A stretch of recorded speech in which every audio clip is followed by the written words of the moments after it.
Okay, I think we're live here. Uh, Welcome. Breaking news: Iran strikes Israel. World War III escalates. My thesis is that World War this is revving up of World War III. Proxies have been emphasized. We've seen the war between Russia and the United States played out in with using the U.S. using Ukraine as a proxy. Now Iran strikes Israel directly after up till now, unleashing a vicious attack on the innocent civilians on October 7th, 2023, raping, pillaging neighborhoods of unarmed people and murdering well over 1,000 people and taking many hundreds of hostages. I'm not sure the exact number, but there's approximately 123. About a number of them have been returned. About 124 are still missing or lost in the hellhole snake holes under Gaza. So the current war was provoked on October 7th by Hamas, backed by Iran, but probably planned from the head of the snake in Iran down to the last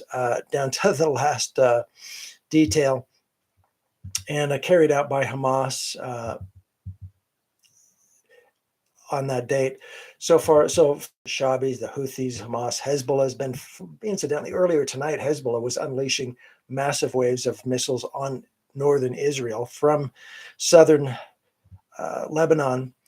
And so this is all coming at Israel all at once. Now Iran is unleashing waves of drones and missiles directly from Iran. Now that's new.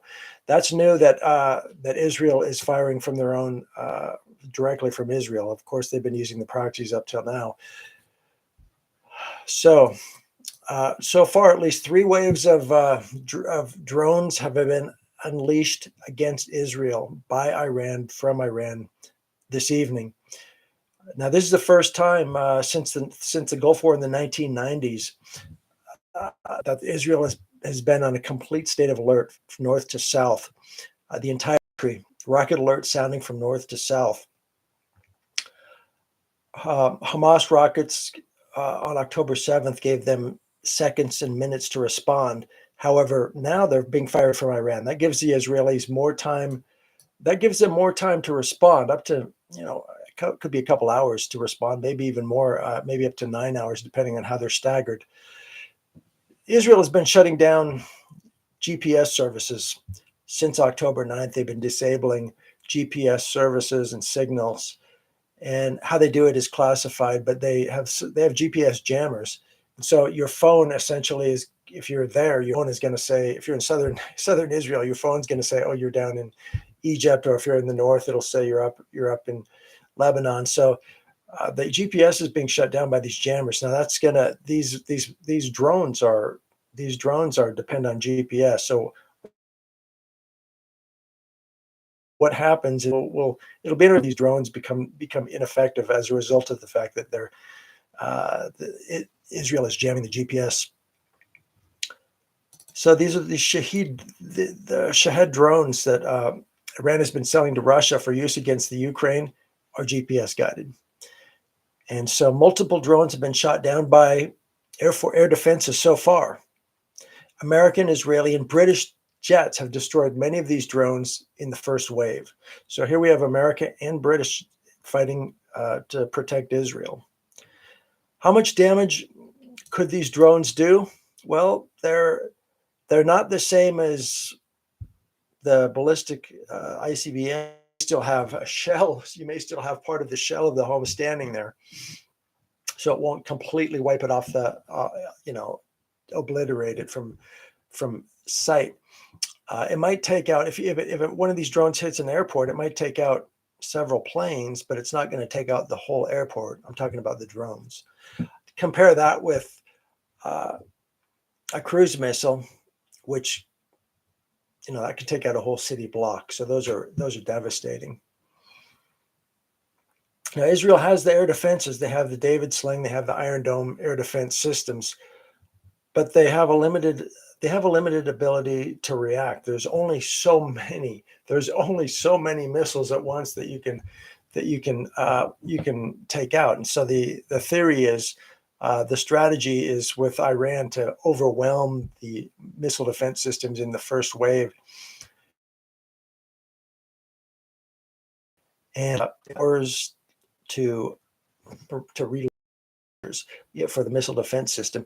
And so during that lull, Iran hopes to sneak some devastation through the vulnerability to break through the gap, and in the second and third waves do the most damage. That's the theory. However, Israel has had time to react, and most likely they have moved the ammunition closer to the launchers for faster reloads, so that they can respond more effectively to those. So Israel is expecting waves of missiles to arrive around 4 to 5 a.m. So far, okay.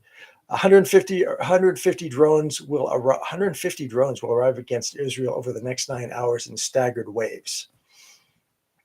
So it's going to be a little hard to sleep in Israel tonight. This is the first time since the Gulf War the U.S. Air Force has been in direct fight against the Iranian Air Force, drones, etc. They've shot down Houthi missiles. So this is an escalation in World War III. This is the U.S. getting no longer just the proxies fighting. Now the U.S. is stepping up, going against Iran, which is a fairly major power. And so, the next stage of this war would be when the U.S. goes directly against Russia or China, when those major powers are fighting each other. At that point, then it might start to look more like the World War II that we know from history. There will be direct strikes in Iran by the IDF.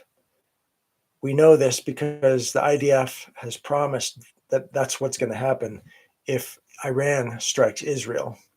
And that's what Iran is doing right now as we speak. So it's after midnight in Israel, and now Jordan, Egypt, and Lebanon have shut down their airspace. Iran is warned that they will attack any Arab country that opens their airspace to make their attack on Israel, frighten all these Arab countries so that nobody will allow Israel to launch a return attack against Iran. So essentially, I don't know if you call it terror, but it's threats.